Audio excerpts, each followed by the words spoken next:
Pessoal, nós vamos iniciar agora o projeto do mezanino em si, né? Das vigas do mezanino. Mas antes aqui eu vou mostrar um resumo que eu fiz dos passos que a gente percorreu no Jim Perfil, só para deixar documentado, para quando vocês precisarem fazer aí por conta própria, vocês vão ter um passo a passo, tá? Então o primeiro passo que a gente fez foi abrir o Jim Perfil e a gente clicou nesse botão onde tem os perfis padronizados da LBR 6355. Tá? Então a gente apertou nesse botão. O segundo passo, abriu essa janela, a gente selecionou o perfil. Tem vários perfis aqui que a gente pode selecionar e aqui o U enrijecido é o UE. E aí aqui tem as dimensões e a gente escolhe e dá OK. O terceiro passo, a gente tem que apertar nesse botão aqui, ó, configurar. Aí abre essa janela e a gente precisa configurar o FY, FU e além disso ativar esse botão considerado o efeito do trabalho a frio. O quinto passo, a gente sai daquela janela, né, aperta OK e a gente vai para a aba de cálculo dos esforços. Mas antes, pessoal, só uma coisa aqui, tem que colocar esse sigma aqui, ó, tensão de trabalho, é igual a tensão de escoamento, que do CF24 é 24 kN por centímetro quadrado.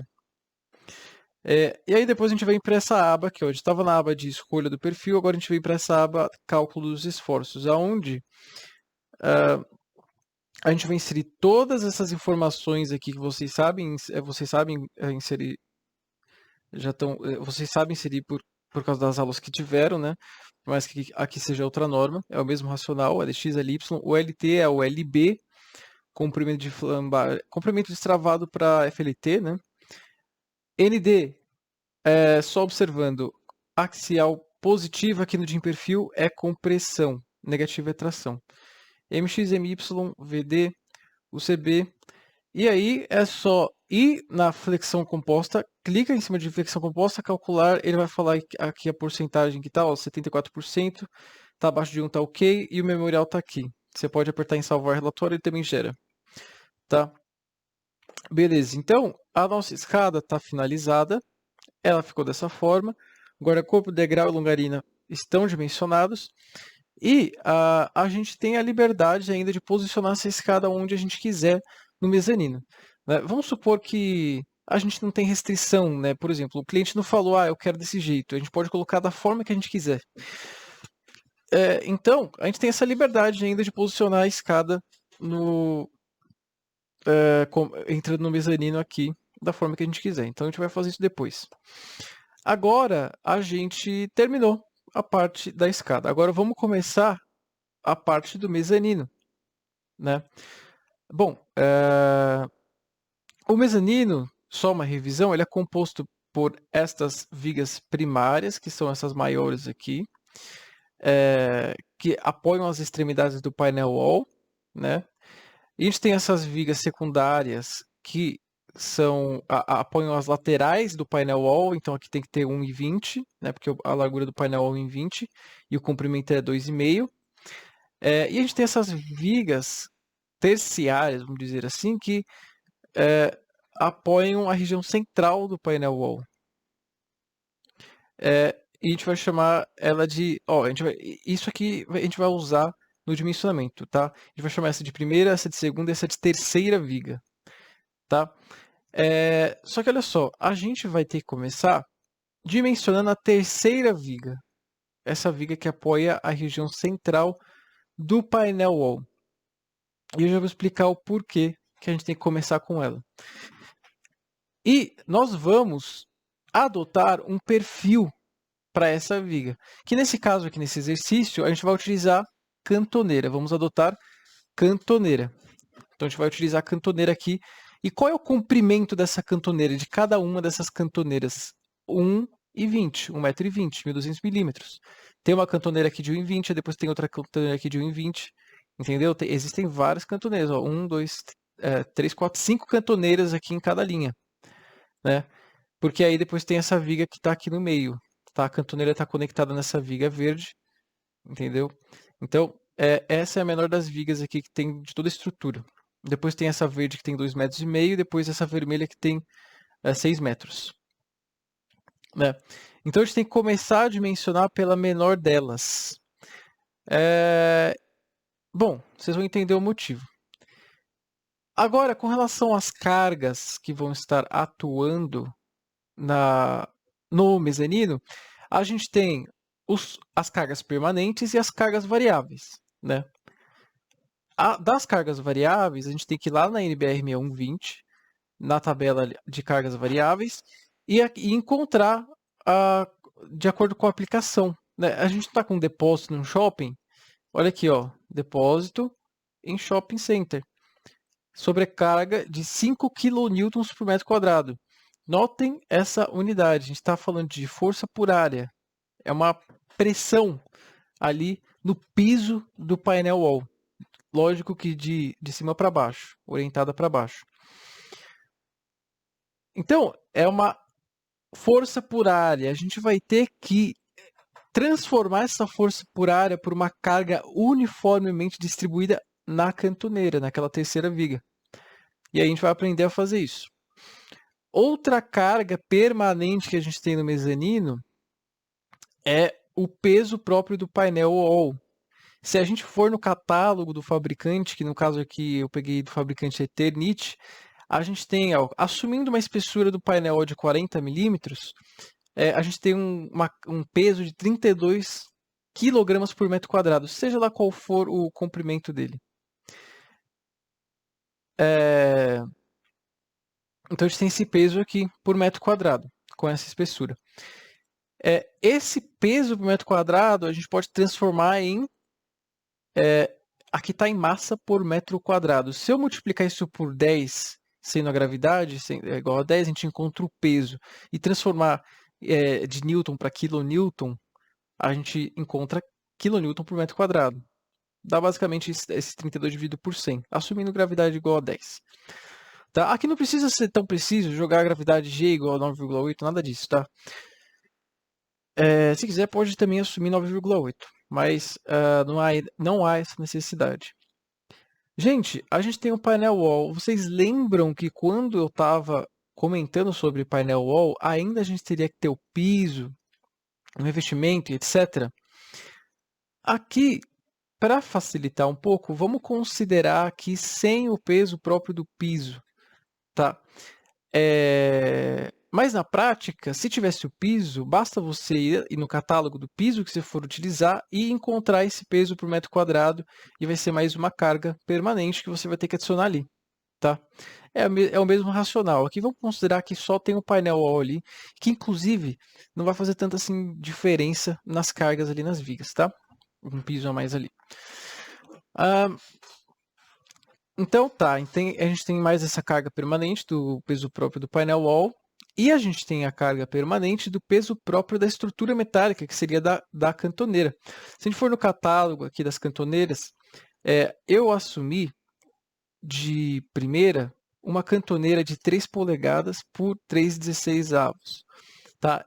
Eu assumi uma cantoneira dessa, se não der certo, se não passar pelas verificações, a gente tem que assumir uma outra cantoneira.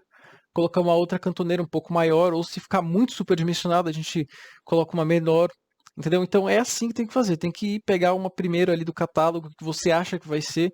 Com o tempo você vai pegando o feeling de qual que pode passar ali, qual que não pode, qual que você acha que pode, aí você já vai meio que seleciona uma adequada ali, faz a verificação e etc, né? Então eu vou assumir aqui uma de 3 polegadas por 3,16 avos.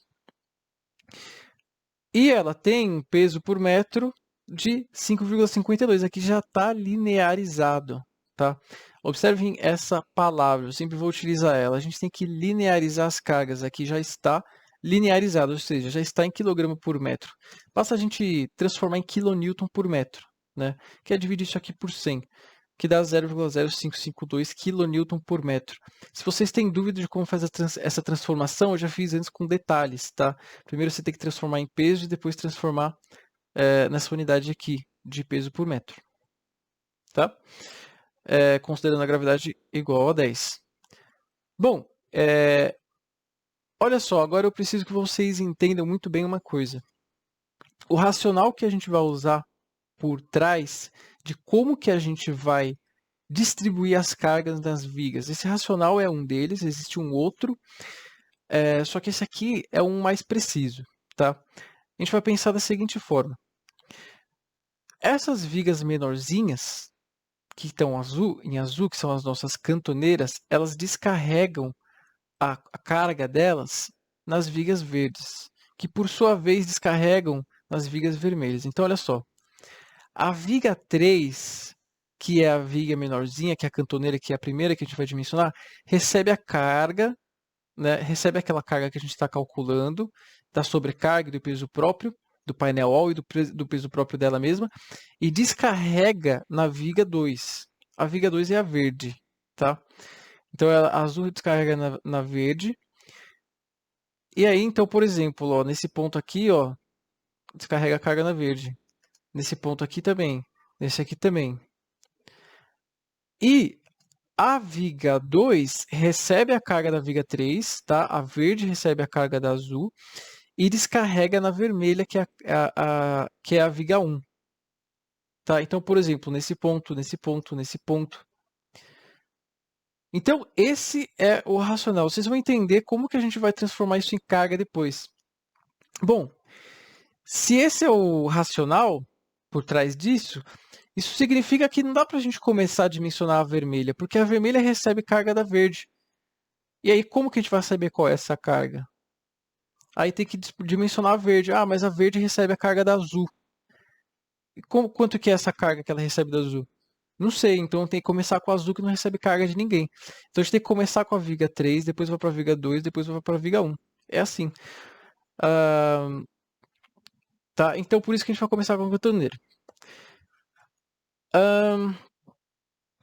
Então, a gente precisa entender outro conceito que é muito importante, que é o conceito de largura de influência. É a partir da largura de influência que a gente vai conseguir encontrar a carga linearizada. Tá? A gente não tem uma carga por metro quadrado do peso do painel wall ou da sobrecarga, que está em kN por metro quadrado. Como que a gente vai transformar isso numa carga uniformemente distribuída nessa viga, nessa cantoneira? A gente vai ter que linearizar essa carga. Para linearizar essa carga, a gente vai ter que utilizar a largura de influência de cada uma das vigas. E aqui eu vou fazer um exercício para vocês verem qual é a largura de influência de cada uma das vigas. Então, ó, da viga 3, a largura de influência é essa largura aqui. Largura é a dimensão que está na direção transversal da viga, perpendicular à direção longitudinal. Essa é a direção longitudinal, onde eu estou movimentando o mouse, que é a direção do eixo da viga. A direção transversal é a direção que está o mouse movimentando agora. A largura de influência é a distância desse ponto, dessa borda, até essa borda, que aqui no caso é 1,25 m. Por que é 1,25 m? Olha só, a largura de influência, o racional por trás disso é por quanto que essa viga está responsável de puxar de carga ou de receber de carga daquela carga que está uniformemente distribuída na área. Né? Não tem uma área aqui, que é aquela carga que está uniformemente distribuída. Essa viga aqui, ela está responsável por quanto dessa área que a carga está sendo aplicada. Bom, ela está sendo responsável metade dessa área aqui e metade dessa área aqui. Por quê? Porque a outra metade, essa viga vermelha está responsável. Essa outra metade aqui, ó, essa viga vermelha está responsável. Tá? Então, esse é o racional. Então, qual que é essa largura aqui, ó? Não é a distância entre... essas vermelhas não são os apoios das extremidades do painel wall? De extremidade a extremidade do painel não tem 2,5 metros? Então aqui vai ser metade de 2,5 metros, porque tem metade para cá, metade para lá. Tá? Imagina que aqui esses 2,5 metros está dividido em 4 partes, e aqui tem 2 quartos, que é 1,5 ou 1,25. Tá? Qual é a largura de bom, essa é a largura de influência da cantoneira. Qual é a largura de influência da viga verde, que é a viga 2, que a gente não sabe ainda o que é, que a gente vai adotar? vai ser essa largura aqui, ó. A largura de influência, de novo, é essa dimensão na direção transversal da direção da viga. Essa largura aqui, ó. Que no caso é 1,20 m. Calma, eu já vou explicar o porquê. Mas, de novo, ó. Por que essa largura de influência é... Bom, essa largura de influência é metade para cá, metade para cá. Por que é dessa forma? Bom, porque metade, ó, tem essa, imagine que tem essa área aqui, ó, retangular. Essa viga verde aqui está responsável por metade dessa área. E essa aqui está responsável pela outra metade, que é a que está marcada. Então essa viga está responsável por essa metade e pela metade desse retângulo de cima também. Porque a outra metade, a preta, que está responsável. Tá? Então esse é o racional por trás de largura de influência. É através da largura de influência que a gente consegue linearizar as cargas. Por que é 1,20 m? Porque, ó, de uma verde para outra verde tem 1,20 m, porque é o apoio das laterais do painel wall. E o painel wall tem 1,20 m de largura. Então, ó, metade para cá mais metade para cá dá 1,20 m também. Tá? Agora, para a viga vermelha, a nossa primeira viga que apoia as extremidades do painel wall, a largura de influência é um pouco diferente o racional, tá? Não que ele é diferente, na verdade é o mesmo racional, só que aqui a gente tem que tomar cuidado com uma coisa. É muito comum se cometer o erro de pensar que a largura de influência seria, por exemplo, dessa vermelha aqui, seria daqui até aqui. Não é. Como se essa área aqui, ó, metade dela estaria para a cantoneira e a outra metade estaria para vermelha, tá? É um pensamento lógico esse, mas não é o correto, tá? Quando a gente está considerando uma viga, a gente tem que considerar ela isoladamente. O tipo de viga isoladamente, tá? Então, por exemplo, a gente tem essas vigas vermelhas, que é um tipo de viga que seria a nossa viga principal. Por quê? Porque a azul descarrega na verde, a verde descarrega na vermelha. Quando a gente vai considerar a largura de influência, a gente tem que considerar como se não tivessem as vigas azuis nem as verdes. É para considerar como se tivesse só essas vigas verticais aqui de 6 metros, que são vigas do mesmo tipo. Tá? Então a largura de influência da vermelha vai acabar sendo essa largura total aqui. Por quê? Porque essa vermelha está responsável por essa largura, essa vermelha está responsável por essa largura aqui, até aqui. Essa vermelha está responsável por essa largura aqui. E quem está responsável por essa parte aqui? Essa preta aqui, ó. Que a gente vai ver depois. E por essa parte aqui, essa preta lateral. Tá? E bom, essa largura aqui é de 2,5 metros. Por quê? Porque a distância entre as vermelhas é 2,5 metros. Então metade para cá, metade para lá vai dar 2,5 metros também. Agora olha só. Vamos tratar da terceira viga, que é aquela viga de apoio da região central do painel wall, que a gente vai utilizar uma cantoneira de 3 polegadas por 3/16 avos. Temos que linearizar as cargas, ou seja, transformar em unidade de força por comprimento. Exemplo, kN por metro, que é a unidade que a gente vai utilizar. A gente tem que transformar em kN por metro, igual ao peso próprio da viga. As cargas que estão por área, que é a sobrecarga e o peso próprio do painel wall, devem ser multiplicadas pelas larguras de influência para se encontrar a carga linearizada. Então, aquelas larguras de influência vão ser multiplicadas pelas cargas que estão em kN por metro quadrado. Então, a gente tem a sobrecarga, que é 5 kN por metro quadrado. Qual que é a largura de influência da terceira viga, que é a cantoneira? 1,25, que nem a gente viu. E aí isso vai se transformar numa carga de 6,25 kN por metro que a gente tem que aplicar nessa viga. Então é só lançar ali no F2 com uma carga uniformemente distribuída disso aqui. O peso próprio do painel wall é 0,32 kN por metro quadrado. Vezes a largura de influência, 1,25, dá 0,4 kN por metro. O peso próprio da cantoneira já estava linearizado. Então, agora a gente tem todas as cargas na mesma unidade de medida. Aqui a gente já pode trabalhar somando elas, fazendo as combinações, né? Agora, começando pelos estados medidos de serviço, LS, a gente tem que fazer as combinações dessas cargas, que aqui no caso só tem uma carga variável e tem as cargas permanentes. Aqui a gente não majora as cargas, né? Aqui, ó, fazendo um resumo das cargas que a gente tem. Então, fazendo o SD, a gente vai ter a soma das cargas permanentes mais a variável sem majorar. Vai ser igual a essa carga em kN por metro. Simples assim. Bom, essa viga é uma viga de piso, né? Na NBR 8800 a gente tem a informação dos deslocamentos máximos que podem haver nas vigas de piso, que é L sobre 350.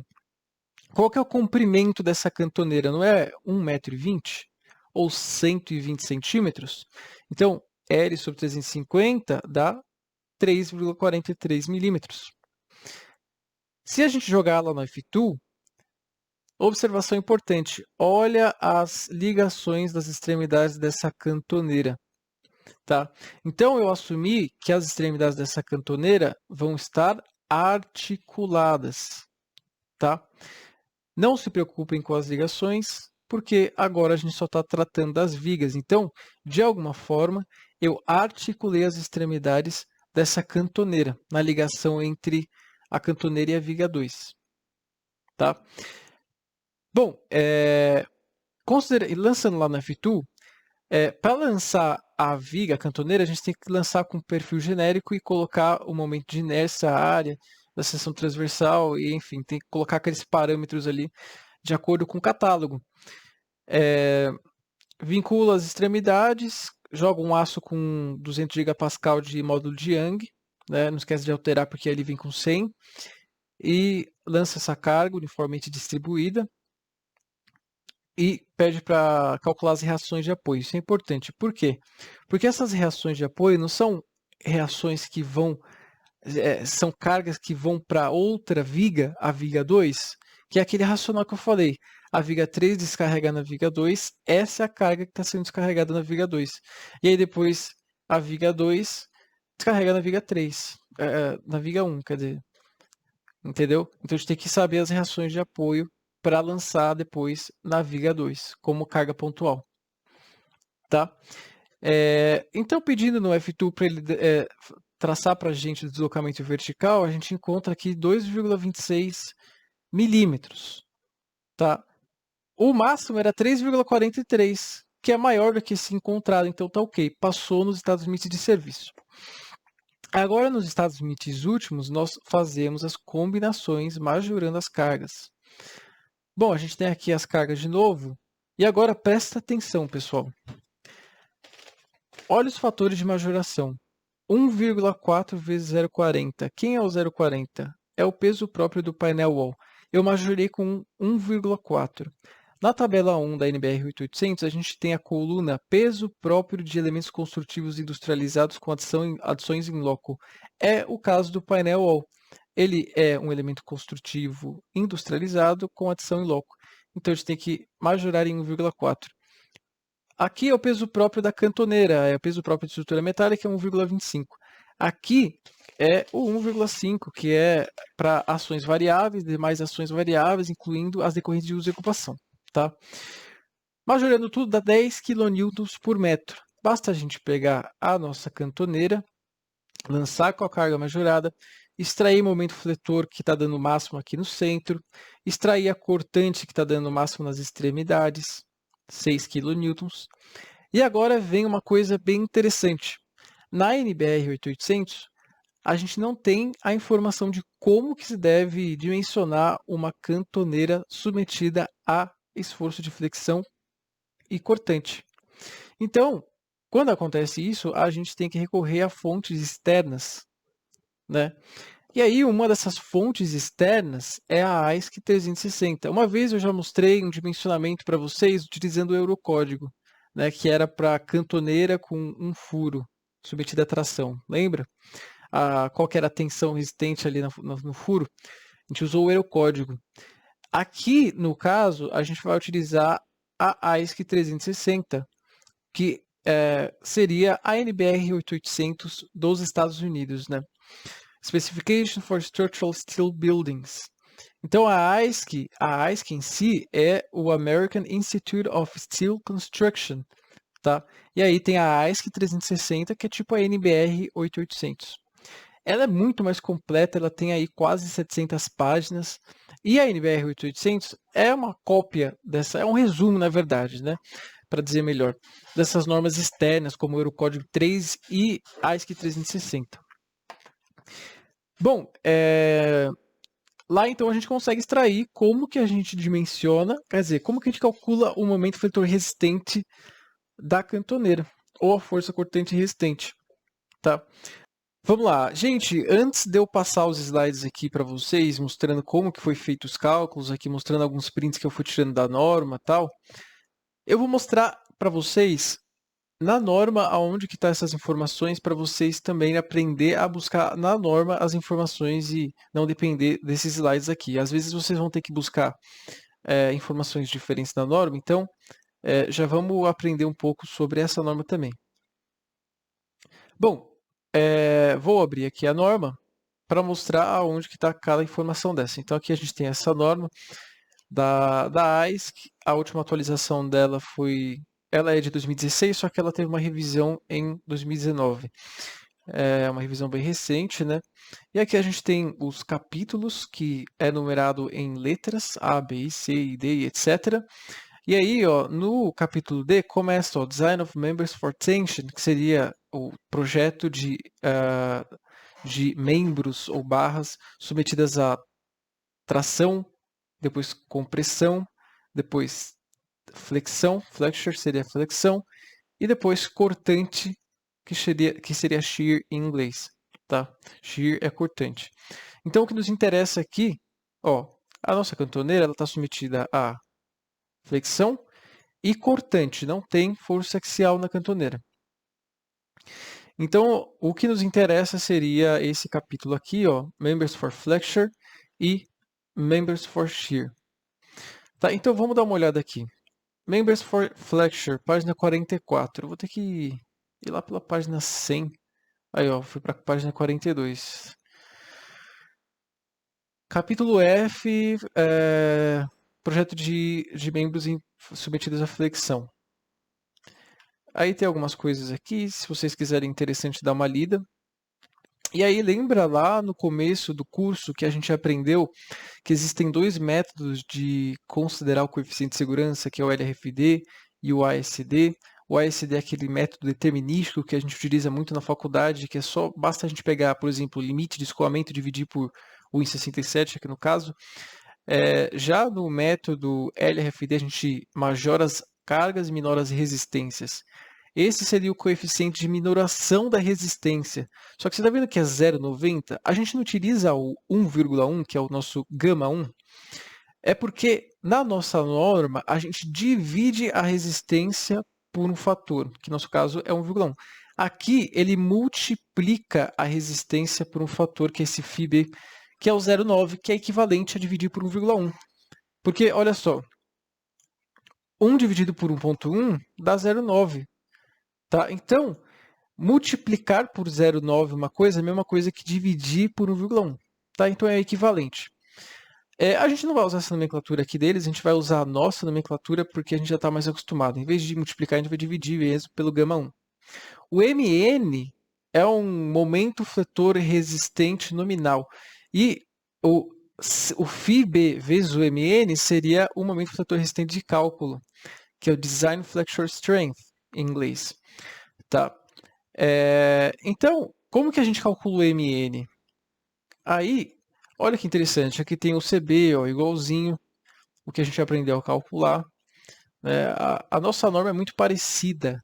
Olha que interessante, o momento plástico de plastificação. A nossa norma é muito parecida com a deles. A gente precisa ir para o item F10, que trata de...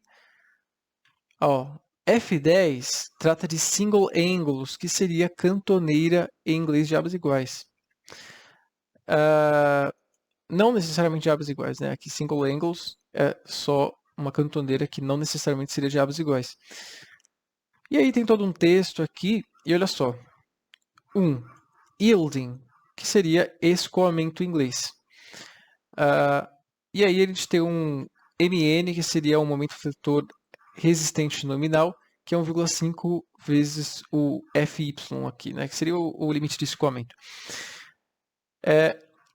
Isso é uma das possibilidades. E aí a gente tem Lateral Torsional Buckling, que seria o FLT, flambagem lateral por torção. E a gente tem todos os cálculos, procedimentos de cálculo aqui. E aí já adianto uma coisa para vocês, a gente não vai considerar FLT para cantoneira, porque a cantoneira ela serve de viga de piso para o painel wall. E a gente pode considerar que o painel wall tem uma resistência o suficiente para conter continuamente a cantoneira para flambagem lateral com torção.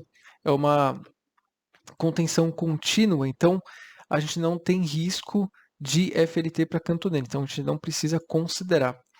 E aí o próximo item seria esse leg local buckling, que seria a flambagem local da aba da cantoneira, né?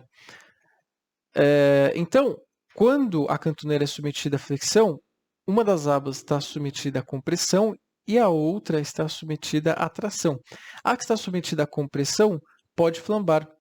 E aí a flambagem é local porque é só na aba que está submetida à compressão. E aí, para considerar esse efeito, a gente tem esse item aqui para calcular o MN. E aí o MN ele é calculado ou pelo método A, B ou C. Isso depende de qual for a classificação dessa cantoneira. Se ela é compacta, semicompacta ou esbelta.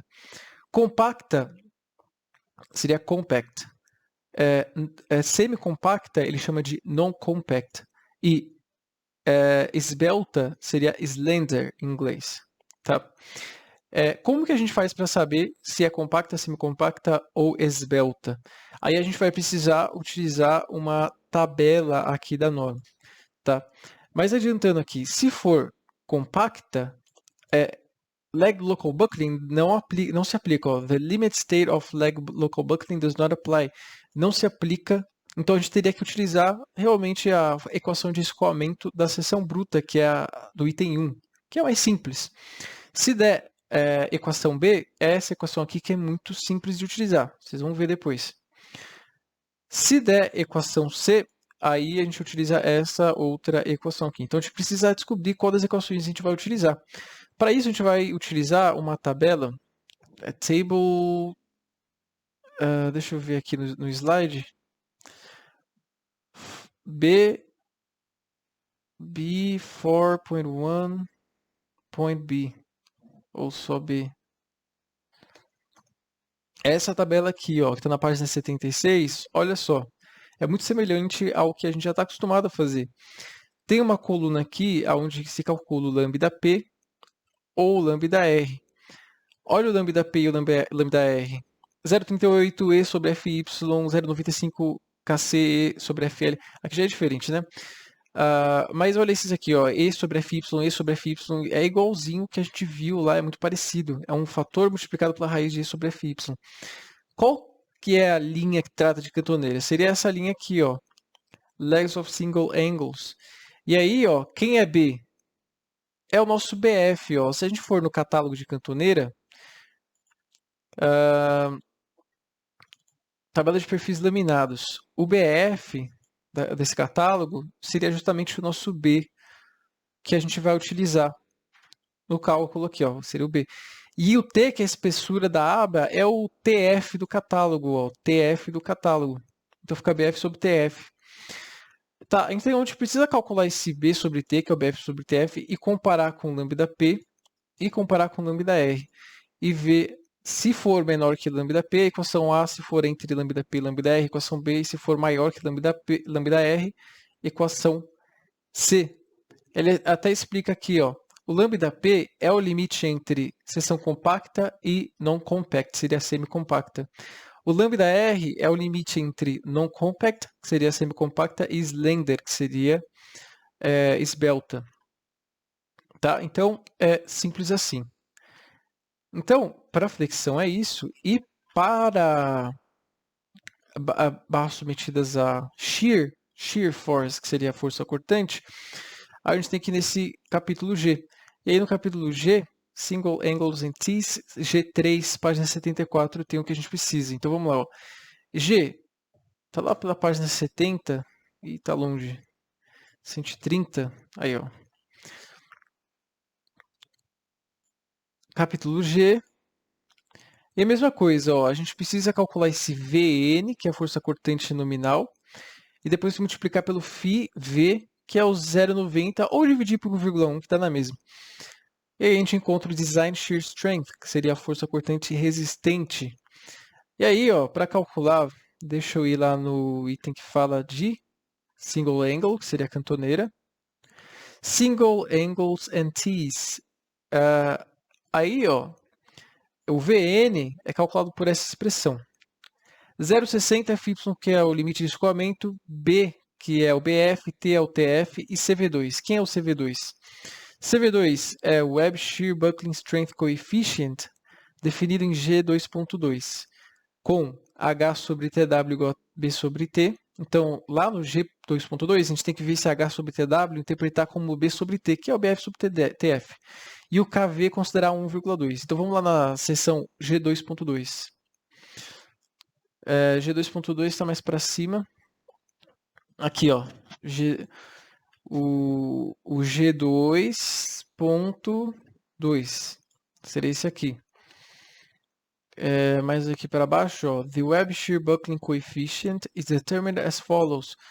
Então, aqui eu tenho que calcular um H sobre TW, que no nosso caso é o B sobre T, e comparar com esse valor. Se der menor, CV igual a 1. E aí, se der entre esse e esse, CV igual a essa conta. Se der esse aqui, enfim, tem que usar aqui qual das equações que vai utilizar. Calcular o CV2 e depois substituir naquela equação. E não se esquecer de que depois que calcular esse Vn, tem que dividir por 1,1 isso aqui, porque vai ser a força cortante resistente de cálculo, tem que minorar, tá? Então, vamos lá. Vamos aos slides e vamos ver como que foi resolvido aqui. Tá? Então, primeira coisa, a gente tem que... Vou considerar a flexão primeiro. A gente tem que vir nessa tabela, ir na linha aqui de single angle, calcular o B sobre T. B sobre T, o BF dessa cantoneira é 7,62, é uma cantoneira de... Vamos voltar ali para ver. Uma cantoneira, vamos voltar para relembrar, né? É uma cantoneira de 3 polegadas por 3,16 avos. A 3,16 avos é a espessura, ou 0,476. Tá? Então vamos voltar aqui para onde a gente estava.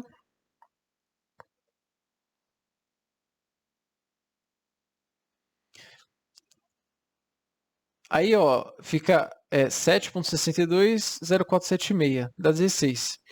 Quem que é o lambda P? 0,54 RG sobre FY. Só fazer a conta, o E é 20.000, FY é 25. Por quê? Porque cantoneira, em 99% das construções, é formada de Einstein 36, que tem limite de escoamento de 250 megapascal ou 25 kN por centímetro quadrado. O lambda P deu 15. O B sobre T deu maior que o lambda P, então a gente tem que calcular o lambda R. O lambda R é 0,91 raiz de E sobre FY, que dá 25. Então o B sobre T deu entre o lambda P e o lambda R, então considerado como non-compact, que em português a gente chamava de semicompacto. Né? Então qual a equação que a gente vai usar? A equação B. Então, ó, a gente vem no item aqui de lag local buckling, e aí resultou na equação B. E aí a equação B é essa equação grandona aqui. Tá? Fiquem tranquilo, porque FY é a tensão de escoamento, o SC é o nosso W, o B sobre T a gente já sabe, FYE é a tensão de escoamento sobre o módulo de Young. Então é muito fácil de calcular. Tá?